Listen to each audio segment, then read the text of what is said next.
বন্যার বলে কি করছি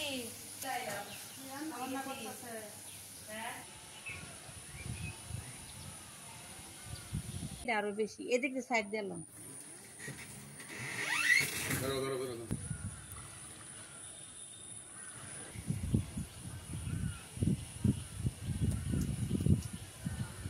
ঘরের ভিতরে পানি রাস্তায় পানি আমরা তো ঘরেই রান্না বান্না বন্ধ কারণ বাড়ির পানি জমিয়া এই পরিস্থিতি পানি দেওয়া লাগে আবার বাইরে লাগে একবার ঢুকলে আরেকবার বাইরে হইতে পারি না কি অবস্থা কি রাস্তা পেক কাদায় লাগে আবার রাস্তা পর্যন্ত জল আটু পর্যন্ত জল এইভাবে কি যাওয়া যায় থাকা যায় বাসা বাড়ি আমরা 20-25টা বাড়ি ঘর আছে ওইদিকে আর পিছনে অনেক বাড়ি ঘর আছে একটু বৃষ্টি হইলে আমরা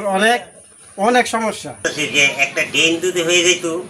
তাহলে আমরা এই জলের উপর থেকে আমরা বাঁচতাম পচা পানিটা পাড়া এই পানিটা থেকে আমাদের রোগীরা হয় অসুখ বিসুখ হয় বাচ্চা কাচ্চা এই পচা পানি পাড়ানির লাগে অসুখ হয় বিসুখ হয় ডায়রিয়া হয় জ্বর হয় হাসপাতালে যাওয়া লাগে এটাই আমরা নানান রকমের বুক করি